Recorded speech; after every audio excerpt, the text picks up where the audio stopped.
अब अगला टॉपिक जो है वो है गोल्गी एपैरेटस। ये आपका दूसरा सेल ऑर्गेनली है जो बहुत इंपॉर्टेंट रोल प्ले करता है पूरे सेल के फंक्शन में। ठीक है, अब इसका स्ट्रक्चर कुछ इस तरीके का होता है। ये stacks, parallel stacks like structure होते हैं और ये स्टैक्स को हम लोग एक नाम से जानते हैं जिसको हम लोग सीस्टर्ने बोलते हैं। क्या बोलते हैं? सीस्टर्ने बोलते हैं। ठीक है, और ये जो राउंड राउंड थोड़ा सा एडेड बॉल्स लाइक स्ट्रक्चर है इसको हम लोग क्या बोलते हैं? वेसिकल्स बोलते हैं। क्या बोलते हैं इसको? वेसिकल्स बोलते हैं, या फिर इसके साथ लार्ज वैक्यूल्स भी होता है। लेकिन आप लोग बस सिंपल वाला जान लो कि ये बड़ा वाला जो स्ट्रक्चर का ट्यूब है वो है, ये सीस्टर्ने हो गए ये वाले स्ट्रक्चर्स, और ये गोल गोल वाले स्ट्रक्चर्स को वेसिकल्स बोलते हैं। तो अब पहला चीज जो जानना है, ये गोल्गी एपैरेटस रहता कहाँ है?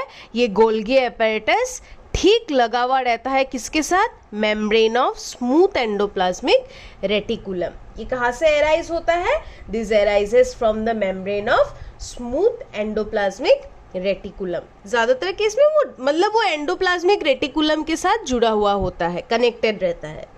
ठीक है, अब देखो ये कनेक्शन किसके साथ किया हुआ है? It is connected to endoplasmic reticulum. अब एंडोप्लाज्मिक रेटिकुलम में रहता कौन है? राइबोसोम रहता है। बनाता क्या है? प्रोटीन बनाता है। क्या बनाता है?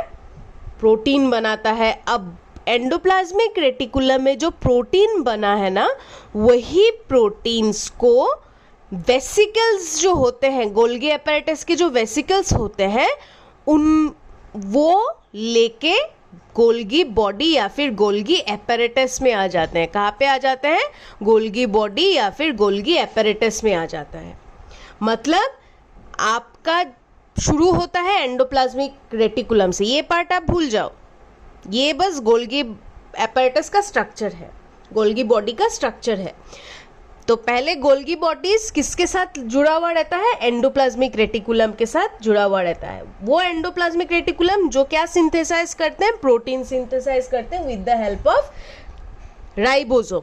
अब ये प्रोटीन्स कहा जाएगा? अब इन प्रोटीन्स को वेसिकल्स, ये जो वेसिकल्स हैं, वेसिकल्स लेके गोल्गी बॉडीज कंप्लीट बॉडी में वो दे देता है। ठीक है, कंप्लीट स्ट्रक्चर में प्रोटीन्स आ जाता है।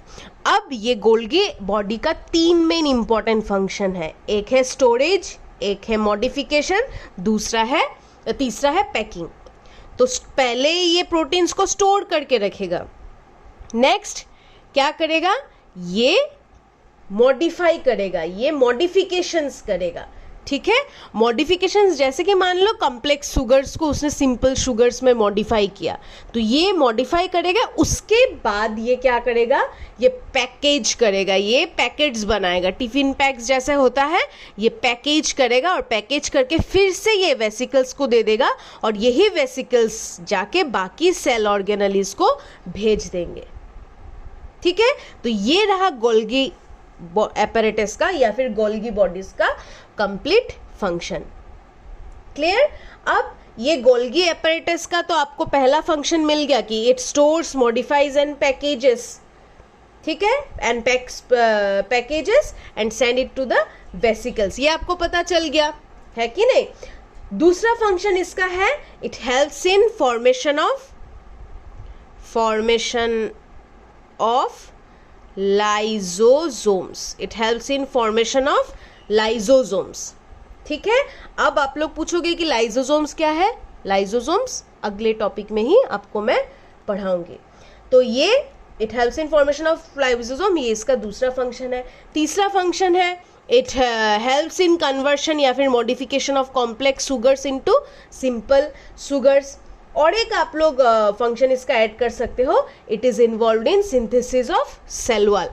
एंडोप्लाज्मिक रेटिकुलम किसको बनाने में हेल्प करता था? सेल मेम्ब्रेन को बनाने में हेल्प करता था। और ये गोल्गी एपैरेटस किसको बनाने में हेल्प करता है? गोल्गी एपैरेटस सेल वॉल को बनाने में हेल्प करता है।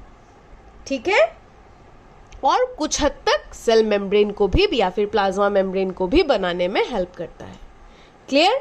तो ये रहा गोल्गी एपैरेटस का फंक्शंस और उसका स्ट्रक्चर।